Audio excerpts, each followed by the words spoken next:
On Tuesday this week, we will be announcing Budget 2018-19, and in that we will lay out the financial resources and the actions that we will put in place to actually put in motion and advance our goals for the coming year.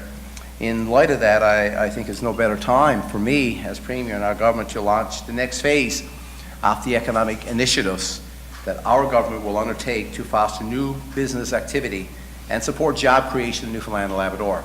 One of the things that we put a very big key focus on in everything we do when we look for investment and we leverage and partner with community leaders and private business is that we need to make sure that we put a big attention on job creation. We're just coming off of 3 mega projects in our province, and when people look at the employment numbers in our province right now, we are essentially in the 2009 area before those projects were ever started. So we put a big emphasis on the investments that we make into job creation. And in 2018, you will see it continuing for us to build on that approach. The approach for us is really straightforward.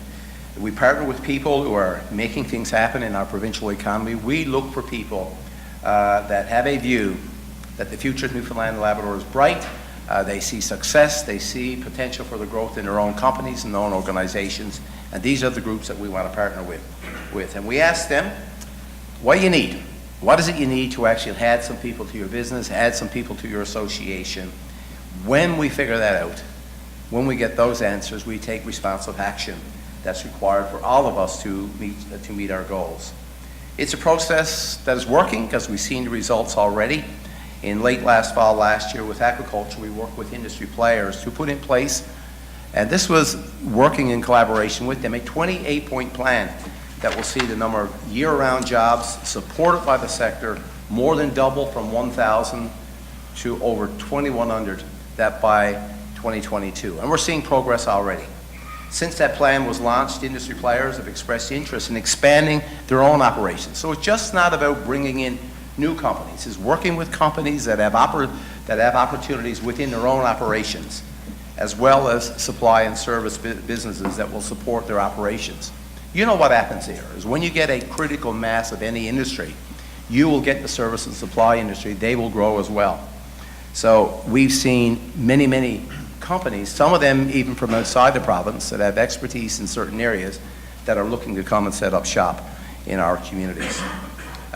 One, I guess, big example, you need to look no further than on the south coast. We had a company down there that were very successful for many years, and that was Northern Irish Sea Farms. I've been in Newfoundland and Labrador in the aquaculture business for many years. But then we've seen Marine Harvest, which is one of the largest aquaculture companies in the world, come in and make a $315 million investment in the south coast of our province. And that again will stimulate, and we will see much more progress and much more growth with that sector. As an example, you'll see a hatchery in Stevens. It's already there, but an expansion of that one, and is leading to other developments that I will say with the supply sector as a result of this investment. The operators in both the salmon and the mussel farms, because we put a big focus on mussel farms, primarily in the Green Bay area, that they grow their footprint right here in our province. And we will be there to support them. We've been able to finalize a $100 million Atlantic Fisheries Fund, and much of that money, either in innovation, the type of machinery, equipment that you will use to support those industries, certainly all can be benefited from this fund. We moved on to agriculture, another 43-point plan that we launched in partnership with farmers across the province, and that is also stimulating new economic development in our province. Since announcing that plan, which was mid-October of last year, let's think of this number. We've seen more than 140 people who want to start farming activities. They've contacted our provincial government to discuss the development of new agriculture projects. One of the core things to all of this, number one, is to establish a site of excellence. That was done at Wooddale, so we use Wooddale now to promote both the forestry industry and the agriculture industry. But also important is to make sure that you have land available. And 70% of the inquiries of those new farmers are about food and livestock. So this will greatly assist in us in meeting our goal, number one, to be creating jobs, but number two, to also provide some food security to Newfoundlanders and Labradorians. Also key to the people that are reaching out to our government is that this is really a combination of both new farmers, but also some veteran farmers. And we have some veteran farmers right here in this room today, people that have been doing this for many years. And interesting, this week, when I get a chance, a few hours if I get into the district, I like to pop into a school or two, and a school in the K-12 system in grade 3 this week. On a Tuesday morning, I called up one of the teachers and we went in. It was within a Little Green Thumbs program. And for all, if you get a chance to do it, because it's a lot of fun. The kids in those classrooms are watching, vegetables grow there, and they're very curious about what happens. But it gives us an opportunity to talk about the importance of agriculture right in our K-12 system. It's a very good program. It's working, and our kids are bought into it. And near the end of the year, of course, the other day of celebration, and they actually cook up some of this stuff and they get the opportunity to eat it. So I talked about aquaculture, talked about agriculture, but just a few weeks ago we worked with the technology sector to fully realize what potential that we have there. We have made a decision to work very closely with 40 technology firms over the next 2 years in our province. So there's many, many more than that, but the reason why we pick 40 is we really need to have the resources our own self to work closely and do a good job with 40 rather than try and do an adequate job with maybe 100 or more. So we picked 40 firms, technology firms that are prime for growth opportunity in our province. And we also know that the tech firms that we have, typically they attract a younger employee, and they actually pay more in terms of annual salary. So it was very interesting for me, and I was telling this story at a group that I spoke with last night, is we asked the question before the meeting was over, if you're less than 30, under 30 in this room, please stand up. I can tell you, there were a lot of young Newfoundlanders and Labradorians from all over this province, I will tell you. They stood up and they were enthusiastic about their future in their industry in our province. I did mention Advance 2030, which was a big focus on the oil and gas sector. We know we have tremendous opportunities off our shores, and we have some opportunities on shores in our province as well. So Advance 2030 is for the oil and gas sector, and it puts a direct focus on how we're going to get more investment off our shore and get new basins opened up. As you know, innovation in Canada right now, we've been lagging the world when it comes to innovation. So the federal government has put a big focus on innovation. And we've been very fortunate within Atlantic Canada to be able to be successful in attracting the supercluster on oceans, which is really key to what we are and who we are. It's part of our environment anyway. But the ocean supercluster, you'll be hearing a lot about this because there will be a lot of investment, particularly in research and jobs that will come to Newfoundland and Labrador. And I can tell you, if there was ever a time in the last 2 years that I was proud to be Premier of this province, is when we were announced, along with our 3 other Atlantic colleagues, to be successful as a supercluster. There will be hundreds of millions of dollars that will be spent in this province as this program all unfolds. So today, I will say that this is an important day as well, because we set aside the way forward in 2016. It was a vision. We were actually going to get this province in a better place. Phase 1 of that was make sure that we had a good foundation. So we had to secure our financial footing. We were able to do that. Secondly, phase 2 of this was realizing the potential that we had in our province. We were able to do much of that. But now our focus is on how we will continue to build for our future. And this is what we will get as we continue. And one of the reasons why we're here today is to really announce today that under phase 3 of the Way Forward vision for our government, we will engage in unprecedented ways with the forestry sector, the mining sector, and the community sector. And I don't think we talk as much as we should about the community sector, but I think we're in the ideal building in this area at least, when you look at the involvement and the work that volunteers and our community sector groups can do in our province.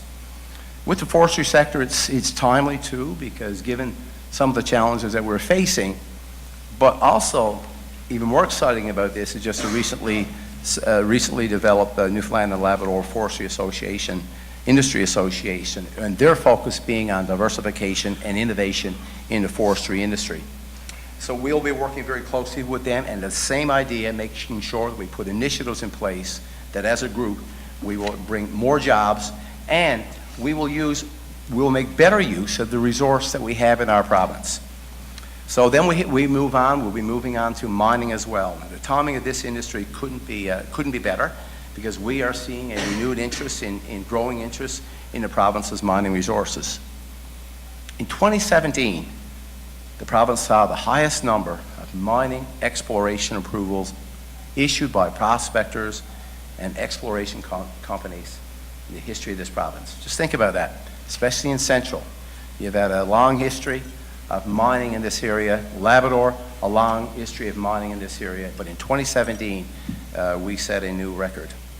In addition, as part of this, in addition, the Fraser Institute recently ranked Newfoundland and Labrador to be 11th worldwide in a 2017 International Mining Survey, which means that Newfoundland and Labrador be the most attractive jurisdiction for investment. So we're 11th.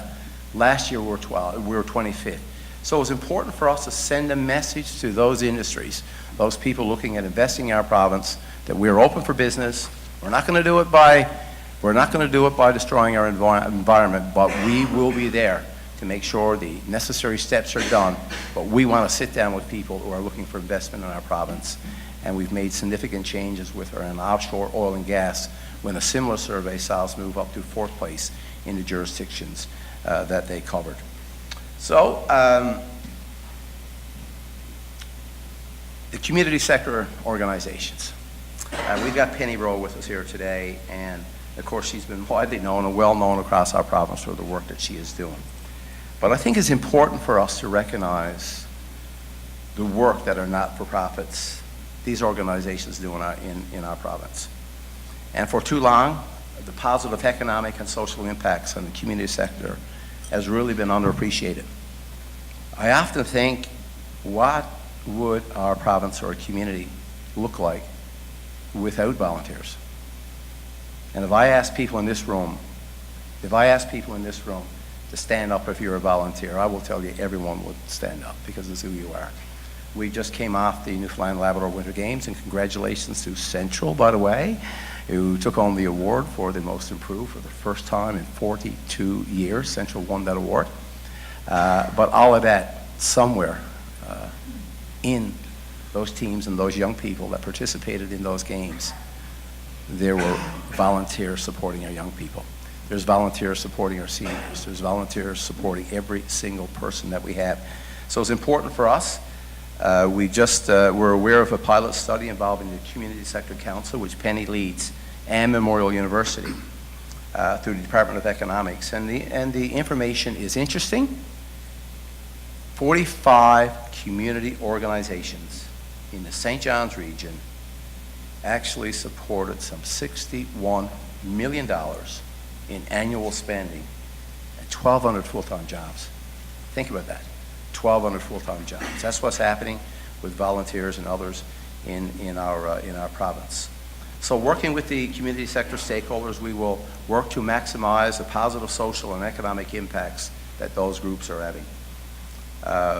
So of the forestry, mining, community sector, we will be launching summits similar to what we did in aquaculture and agriculture, the oil and gas summit as well. And we will be doing something similar with that a little later on. So ladies and gentlemen,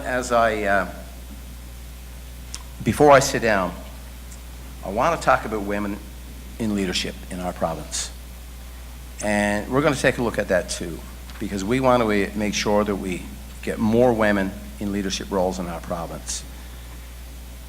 In our business, academia, trades, technology, politics, and our community sector. We're going to bring them together to discuss ways to address some of the barriers, either cultural, social, economic barriers to gender diversity in leadership in our province. And so I'm excited that these initiatives and complementary work that will be done, such as special investment attraction initiatives, meant to further advance our economy, but also to advance the goals of each sector. For instance, as an example, in tourism, I give this example of way we can bring economic investment, make sure we have women in leadership roles, is we will be taking a trade mission to China to talk about food security, both in China, how we can create a better trade relationship with China, the one with the US not going that well these days. But we have to look for new areas and new partners. And we'll be taking a trade mission to China this year with a big focus on tourism and food. Also, getting a lot of interest within the dairy sector in our province and reaching out now to see some international investment in Newfoundland and Labrador. They want to come here. They actually like our climate for much of this, and they certainly like our people, which is a great combination. So this is going to be an exciting year. I'm going to finish up now because I've got, in order for all of the things that I just talked about, it needs support, and we have a great team, a great caucus, a great ministries that help us from our cabinet table down to support us in all those sectors.